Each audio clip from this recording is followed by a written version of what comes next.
Have you ever walked through a city and felt it had a personality, a distinct spirit?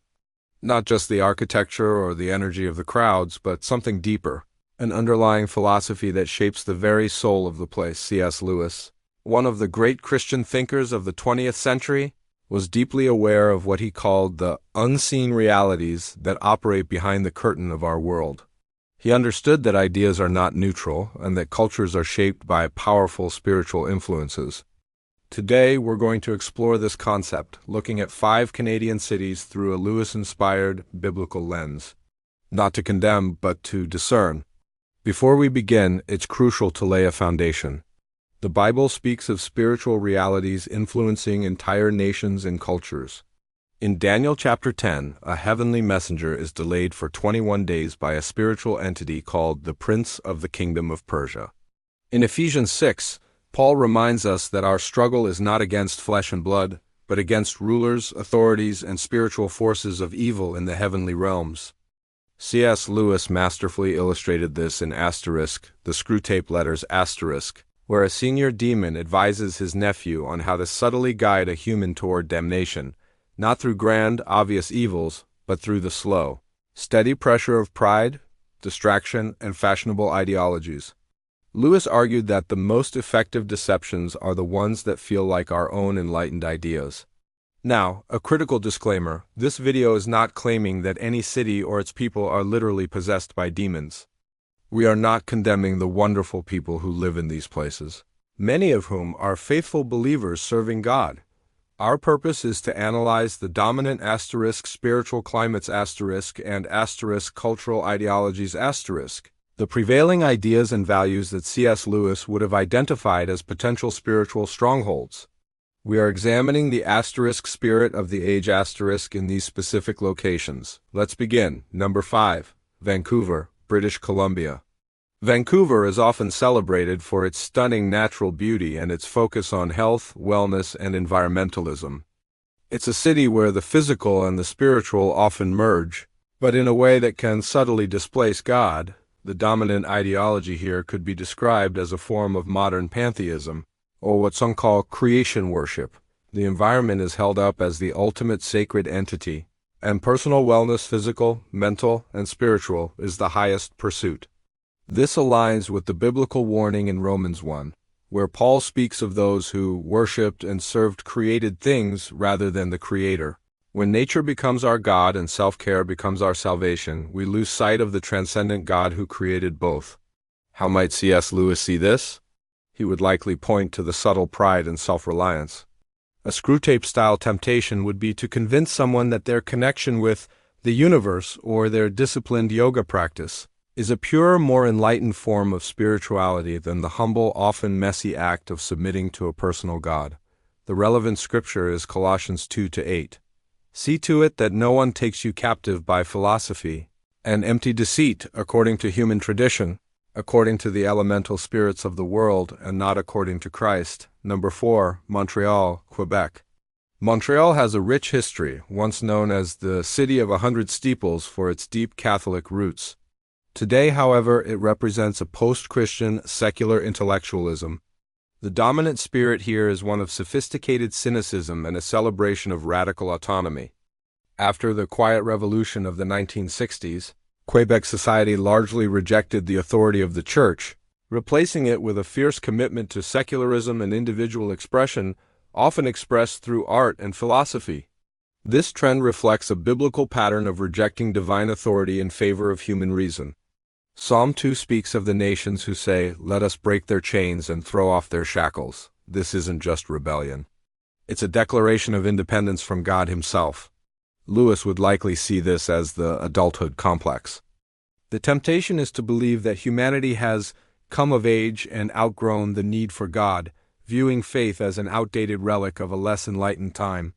In asterisk Mere Christianity asterisk, Lewis argued that pride is the chief sin, the complete anti-God state of mind. Montreal's intellectual climate can foster a pride that dismisses faith not because it has been disproven, but because it's seen as unsophisticated. The scripture that comes to mind is 1 Corinthians 1:20. Where is the one who is wise? Where is the scribe? Where is the debater of this age? Has not God made foolish the wisdom of the world? Number 3. Ottawa, Ontario. As Canada's capital, Ottawa is the center of government, law, and national policy. The spiritual influence here is not one of hedonism or atheism, but of something more subtle: statism.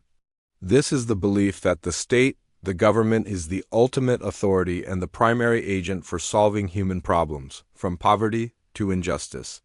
It's a worldview where salvation comes through policy and righteousness is defined by legislation. This aligns with the biblical warning against placing our ultimate trust in human institutions. The prophet Isaiah warned the people of Israel against relying on the power of Egypt instead of trusting in God. Isaiah 31:1 says, "Woe to those who go down to Egypt for help, who rely on horses, who trust in the multitude of their chariots. But do not look to the Holy One of Israel, or seek help from the Lord." C.S. Lewis would recognize this as the temptation to build a man-made kingdom in place of God. This kingdom. A Screwtape-style approach would be to encourage people to pour all their hopes for justice, mercy, and redemption into political structures. By making politics the ultimate reality, the spiritual reality is forgotten. The state becomes a false god, a powerful entity that promises security and progress, demanding our ultimate allegiance. Number 2. Toronto, Ontario. Toronto is Canada's largest city, a global hub of finance, media, and multiculturalism. The dominant spirit here is a blend of two powerful forces, Mammon and Babel. Mammon, the biblical term for the worship of wealth, is evident in the city's focus on commerce, career, and material success. Life is often defined by ambition and acquisition. At the same time, there's the spirit of Babel. The biblical story of the Tower of Babel was about humanity uniting in pride to make a name for itself. Independent of God, Toronto's celebrated multiculturalism, while wonderful in many ways, can sometimes mask a secular ideology that says all values, all beliefs, and all truths are equally valid except for the exclusive truth claims of Christ. It's a unity built on the foundation of radical relativism. Lewis would see this as a perfect environment for distraction. The temptation isn't to become an angry atheist, but to become so consumed with work, entertainment, and the endless pursuit of the good life that there is simply no room left for God. Jesus warned in the parable of the sower about the seed choked by the worries of this life and the deceitfulness of wealth. That is the spiritual climate of mammon. The relevant scripture is 1 John 2:15. Do not love the world or anything in the world. If anyone loves the world, love for the Father is not in them. Number 1, Victoria, British Columbia. While smaller than the others, Victoria, the capital of British Columbia, presents a unique spiritual climate. Beyond its charming British colonial facade lies a deep-seated spirit of rebellion against traditional authority and a strong embrace of the occult. The city is known for its high concentration of neo-pagan and Wiccan communities, and a prevailing culture that is openly hostile to traditional biblical values. The dominant spirit is one of overt spiritual rebellion, masquerading as enlightenment. This is a direct reflection of the Bible's warnings against witchcraft and seeking guidance from other spirits, as seen in Deuteronomy 18. A rejection of the Creator in favor of seeking power and knowledge from forbidden sources. This isn't subtle, like in other cities. It is a bold and open challenge to the first commandment: "You shall have no other gods before me." C.S. Lewis was deeply aware of the reality of the demonic and the occult. He would not be surprised to see a culture that, having rejected God, would inevitably turn to other spiritual powers. He understood that there is no neutral ground. A Screwtape letter about Victoria might advise a junior demon to simply give the human what he wants. Direct access to spiritual experiences, free from the moral constraints of a holy God. The temptation is to offer power without accountability and spirituality without submission. The scripture that applies here is 2 Corinthians 11:14, which says that Satan himself masquerades as an angel of light. So why does this matter? Because cities are incubators for ideas. The concentration of media, education, law, and culture creates a spiritual atmosphere that we breathe in every day. Over time, these dominant ideas can form what the Bible calls strongholds, arguments and lofty opinions raised against the knowledge of God. So, should Christians avoid these places? Absolutely not. God's call is not always to flee, but often to be salt and light in the very heart of these cultures. From Daniel in Babylon to Paul in Athens, the Bible is filled with stories of faithful believers who lived and ministered in the epicenters of pagan thought. The key is not avoidance, but discernment and preparedness.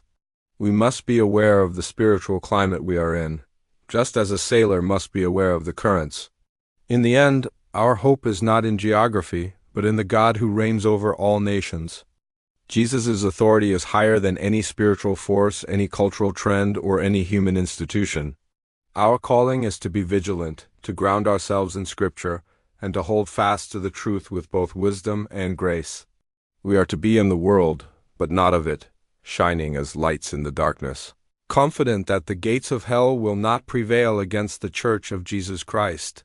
Thank you for joining me in this thoughtful and, I hope, edifying discussion. If this has been helpful, please consider liking this video and subscribing to the channel for more content that seeks to apply a biblical worldview to our modern world. And please share your thoughts in the comments below, respectfully and with discernment. Grace and peace.